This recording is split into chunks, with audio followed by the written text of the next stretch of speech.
Erupsi gunung api yang bersifat eksplosif selalu merusak bentuk relief muka bumi, sebab material erupsi yang keluar dari kepundan dapat menghancurkan bentuk tanah dan meratakan lembah-lembah. Baik ya, untuk soal ini materinya bisa kita klasifikasikan di dua bab ya. Bisa masuk ke bab tentang pembentukan bumi, bisa juga ini masuk ke bab litosfer atau lapisan tanah dan pedosfer ya. Yang mana kedua bab ini sama-sama kita pelajari di kelas 10 ya secara berurutan. Nah, untuk tipe soal sendiri ini tipe soal konseptual ya, kita harus tahu dan hafal serta paham konsepnya plus ada analisanya gitu kan, analisa serta pemahaman. Tentu saja kita harus memahami dengan baik ya pemahaman. Nah, di sini cerita tentang salah satunya adalah tipe-tipe letusan gunung api ya, tipe-tipe letusan gunung api untuk bisa menjawab apakah pernyataannya tepat atau tidak. Bahwasanya tipe-tipe gunung api ada 3. Yang pertama adalah eksplosif atau letusan yang dahsyat gitu kan.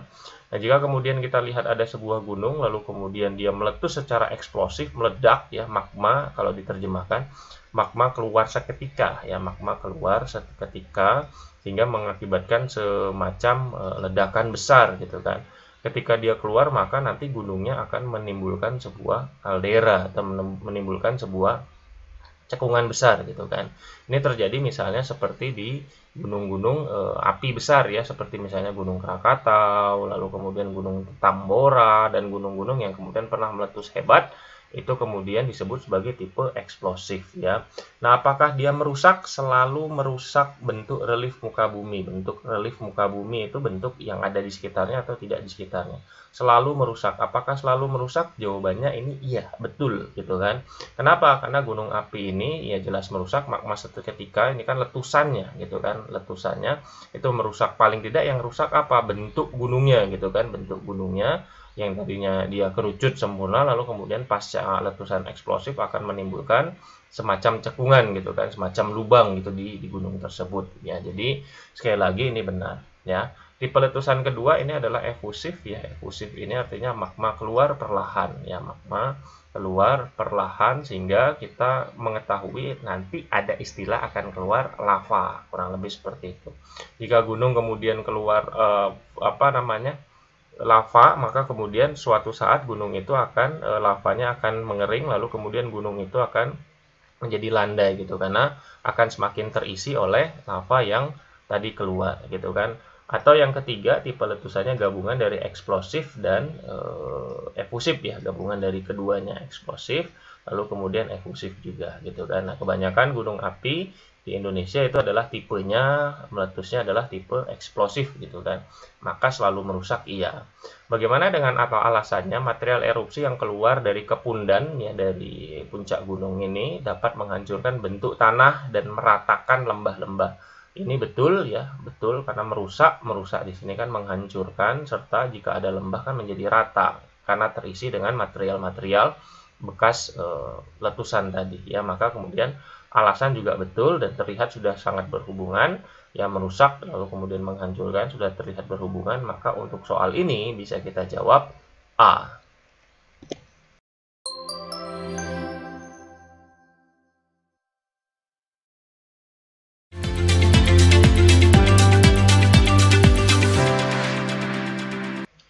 Penetapan kawasan aglomerasi industri dapat didasarkan pada faktor terkonsentrasinya berbagai faktor produksi. Sebab adanya keterbatasan dalam pemilihan lokasi industri yang ideal sangat memungkinkan terbentuknya pemusatan industri.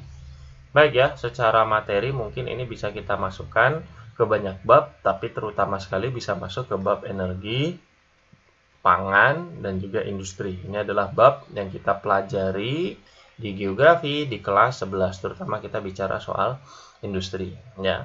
Jika kita cermati ini termasuk soal analisa dan juga kemudian termasuk soal pemahaman ya. Dia bukan soal teks, ya, lalu kemudian tidak banyak atau tidak ada jawabannya secara tekstual langsung di buku-buku pelajaran geografi kita ya. Kita harus memahami kontekstual dan juga bisa menganalisa. Kenapa? Karena dia adalah tipe soal yang kita harus terbiasa sekali lagi untuk bisa menjawabnya. Kalau tidak terbiasa, maka kita ya tingkat literasinya harus ditingkatkan terlebih dahulu ya, terlebih lagi gitu untuk bisa kemudian menjawab tipe-tipe soal seperti ini. Namun kemudian di sini ada kata kunci ya, aglomerasi industri. Jadi ada kita sebut aglomerasi industri. Aglomerasi industri itu apa? Ini sama dengan pemusatan industri. Maka di sini sudah disebut, nah pemusatan industri ini sebenarnya sama ya.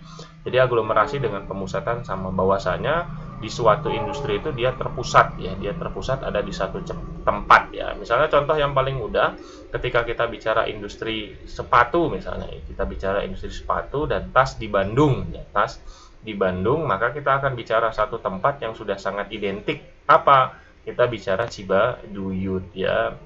Ya, Cibaduyut itu sendiri sudah sama-sama kita ketahui sebagai tempat aglomerasi atau pemusatan industri gitu kan. Dan beberapa tempat mungkin di tempat yang lain juga ada seperti kawasan Cibaduyut. Nah, lalu kemudian kita balikan pemahamannya ya, karena dia sedikit banyak agak konseptual juga ya, pemahaman teks ya, dan juga konsep konteks gitu kan. Ada sedikit banyak hal yang bisa kita coba masukkan dulu pemahaman konseptualnya tentang apa? Tentang pemilihan atau kemudian terjadinya aglomerasi, tentang terjadinya aglomerasi atau pemusatan tadi ya. Nah, apa? Nah, tapi yang jelas terjadinya aglomerasi ini tidak banyak diulas di buku-buku teks kita ya. Itu yang kemudian tadi harus kita biasakan untuk menjawab atau latihan soal-soal seperti ini ya. Kenapa terjadi aglomerasi industri? Paling tidak ada 3 atau 4 hal yang bisa kita masukkan. Yang pertama adanya pemusatan, ya, adanya pemusatan bahan baku di satu tempat, pemusatan bahan baku di satu tempat, dan sumber daya manusia yang dibutuhkan di satu tempat, gitu kan? Jadi dekat dengan sumber daya manusia dan dekat dengan bahan bakunya, gitu, sehingga banyak industri itu lebih memilih menempatkan wilayahnya di situ. Yang kedua, ini kaitannya dengan efektivitas dan efisiensi ya, efektivitas dan efisiensi, terutama penghematan ya, di mana jika industri menaruh menaruh tempat produksinya di satu tempat ya secara bersamaan, maka itu dianggap lebih efektif dan efisien, terutama kaitannya dengan penghematan biaya ya, penghematan biaya karena sudah dianggap sama-sama strategis. Yang ketiga, ini kaitannya dengan adanya persaingan ya, dengan adanya persaingan, terutama persaingan sempurna di situ secara ekonomi, ada persaingan usaha gitu, sehingga dengan dilakukannya aglomerasi maka persaingannya akan menjadi lebih terpusat dan menjadi lebih sehat di situ ya. Ini secara teori kita belajar sedikit banyak, walaupun sekali lagi kita tidak banyak temukan di buku-buku teks kita. Mengapa kemudian aglomerasi dapat terjadi ya? Karena memang ada 3 faktor ini. Nah, kemudian 3 faktor ini kita kembalikan ke soal gitu kan, baik pernyataan maupun alasan. Apakah yang atas betul? Dapat didasarkan pada faktor terkonsentrasinya berbagai faktor produksi, terpusatnya berbagai faktor produksi. Salah betul? Ini betul. Kenapa betul? Kita tengok sama dengan alasan yang pertama, adanya pemusatan atau terkonsentrasinya berbagai faktor produksi. Faktor produksi apa saja? Ada bahan baku, ada sumber daya manusia, sumber daya alamnya, dan juga sumber daya manusianya, bahan bakunya, dan juga tenaganya. Jadi adanya terkonsentrasinya berbagai faktor produksi, ya sekali lagi betul ya. Alasannya adanya keterbatasan dalam pemilihan lokasi yang ideal sangat memungkinkan terjadinya atau terbentuknya pemusatan. Ada keterbatasan memilih lokasi, itu bisa masuk kedua, bisa masuk ketiga, karena kaitannya dengan efektivitas. Tempat tersebut sudah dirasa cocok, di mana tempat yang lain mungkin ada keterbatasan, dianggap tidak efektif, tidak efisien, di mana tempat tersebut akan lebih menghasilkan persaingan usaha yang sehat ketimbang kalau kita memilih lokasi berbeda. Jadi ada keterbatasan, ini juga bisa kita masukkan, alasan juga menjadi betul gitu ya. Jadi sama-sama betul, apakah berhubungan atau tidak, ini tidak ada hubungan. Kenapa? Karena yang pertama ngomong faktor bahan baku dan sumber daya manusia, yang kedua ini yang alasan menjadi faktor yang berbeda gitu kan, walaupun sama-sama betul tapi tidak berhubungan. Jadi soal ini kita bisa jawab B.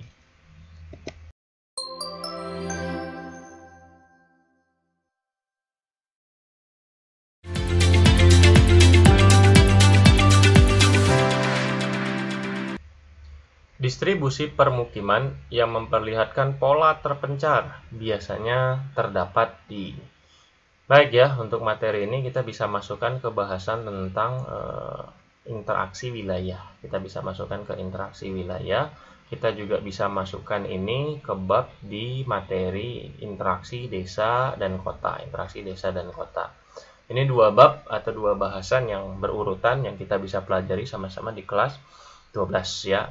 Nah, ini materi yang agak konseptual ya, pemahaman tentang konsep. Kita juga sedikit banyak harus menganalisa ya. Jadi untuk menjawabnya ya kita balikan dulu ke teori-teorinya, ke konsepnya, lalu kemudian kita analisa sesuai dengan konteks soal gitu kan, dan termasuk di pilihan jawaban yang disediakan. Nah, kurang lebih seperti itu.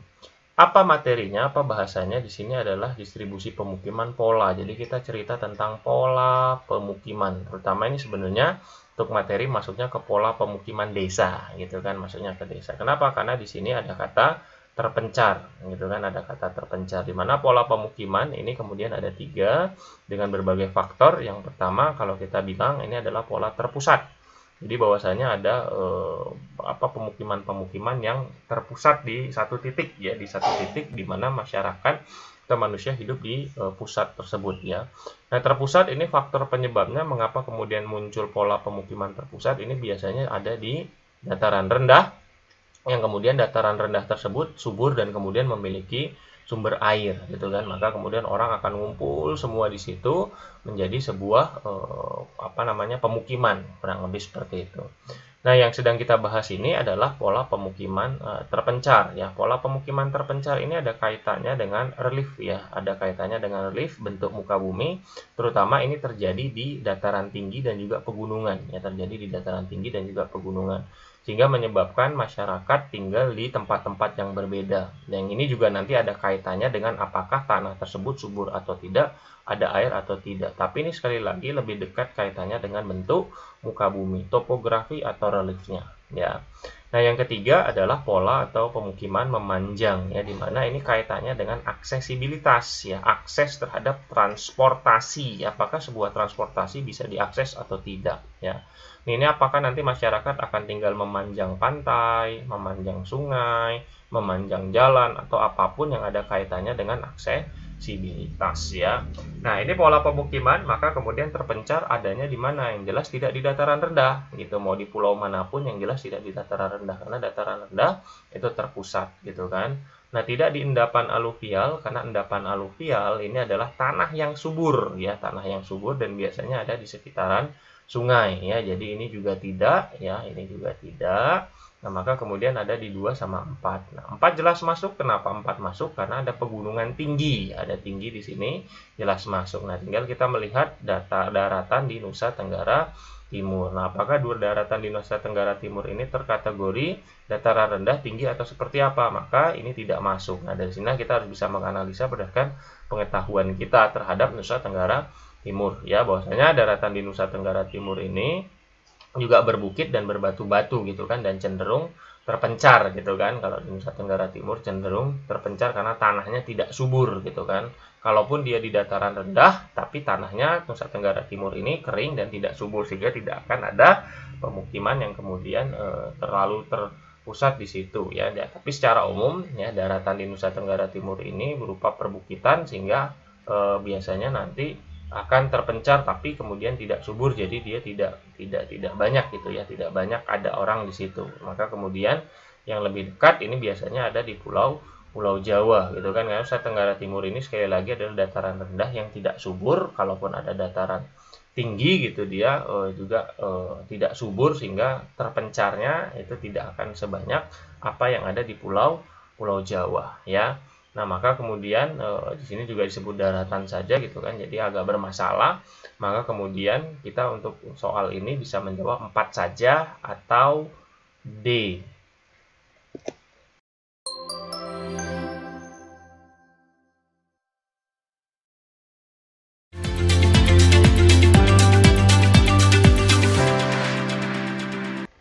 Dampak yang mungkin terjadi akibat peningkatan pendidikan masyarakat pedesaan dalam sektor pertanian adalah, baik ya, ini materi udah bisa kita masukkan ke bahasan tentang interaksi spasial desa dan kota.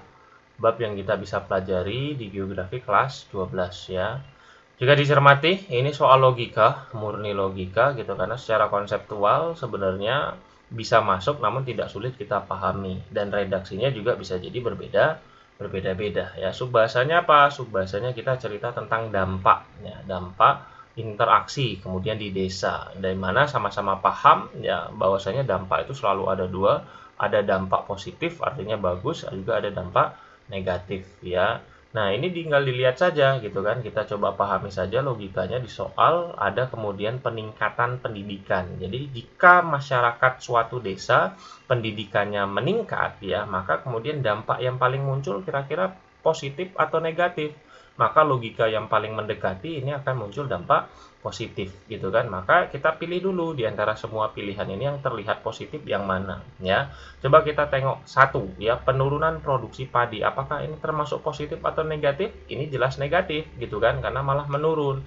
Justru dengan peningkatan pendidikan maka kemudian akan ada penguasaan teknologi ya, di mana penguasaan teknologi ini akan membantu terhadap hasil panen ya, salah satunya lewat intensifikasi gitu kan. Intensifikasi ini mampu kemudian mengolah lahan yang terbatas namun hasil yang maksimal, maka kemudian produksi justru akan naik ketika pendidikan juga naik karena menguasai teknologi tepat guna dalam pertanian ya. Jadi kurang lebih seperti itu. Nah, bagaimana dengan dua, perubahan kepemilikan sawah? Ini tidak ada kaitannya gitu kan. Apakah nanti sawah menjadi miliknya atau tidak, itu tidak ada kaitannya dengan pendidikan gitu kan. Jadi ini tidak ada kaitannya dengan pendidikan, atau malah jika kemudian pendidikannya meningkat, seharusnya lahan sawahnya tidak akan dialih tangankan gitu kan, akan tetap di tangan orang tersebut karena menyadari betapa berharganya lahan sawah gitu. Namun secara umum ini tidak ada kaitannya dengan pendidikan, jadi dia tidak masuk gitu kan. Jadi dua tidak masuk, satu juga tidak masuk. Bagaimana dengan 4, peningkatan inovasi? Tadi sudah disampaikan, dengan meningkatnya pendidikan maka teknologi juga akan semakin dikuasai tepat guna, maka inovasi akan banyak bermunculan. 4 masuk sebagai dampak positif. Bagaimana dengan 3? 3 juga bisa masuk gitu kan. Nah, namun kemudian karena soalnya tidak ada jawaban 3 dan 4, adanya 4 saja, maka jelas ya yang positif kita bisa tengok 4 saja yang mungkin untuk dijawab. Maka untuk soal ini jawabannya 4 saja, kita bisa jawab D.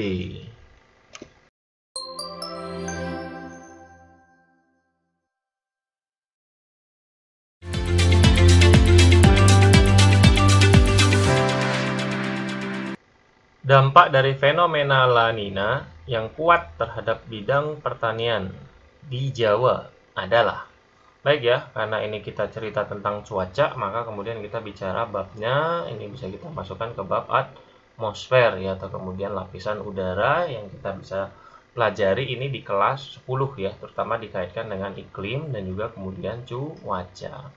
Nah, jika dicermati ini adalah tipe soal analisis, walaupun ada sedikit konsep yang harus kita kuasai ya, namun secara umum ini adalah analisis ya. Kita juga kemudian harus memahami dengan baik ya konteks soalnya dan juga bagaimana arahnya dan seterusnya gitu. Intinya kita juga harus terbiasa berhadapan dengan soal seperti ini, karena yang jelas jawabannya tidak ada di buku-buku teks kita secara langsung, walaupun konsepnya harus kita kuasai sedikit banyaknya di sini. Terutama untuk soal ini kita sebenarnya cerita tentang fenomena yang banyak diulas di buku-buku kita, yaitu La Nina dan juga temannya nanti El Nino ya.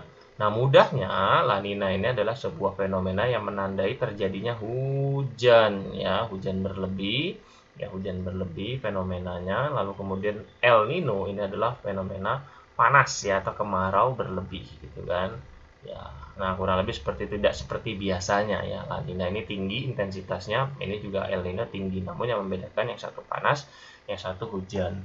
Toh ketika kita sudah tahu, maka kemudian dampaknya apa? Ya bisa positif, bisa negatif tentu saja. Tapi mana yang paling kuat ya dampaknya, yang paling mempengaruhi dari adanya hujan yang berlebih, terutama di Jawa dikaitkan dengan bidang pertanian? Maka jawabannya adalah 2 dan 4 gitu kan. Kenapa 2 dan 4?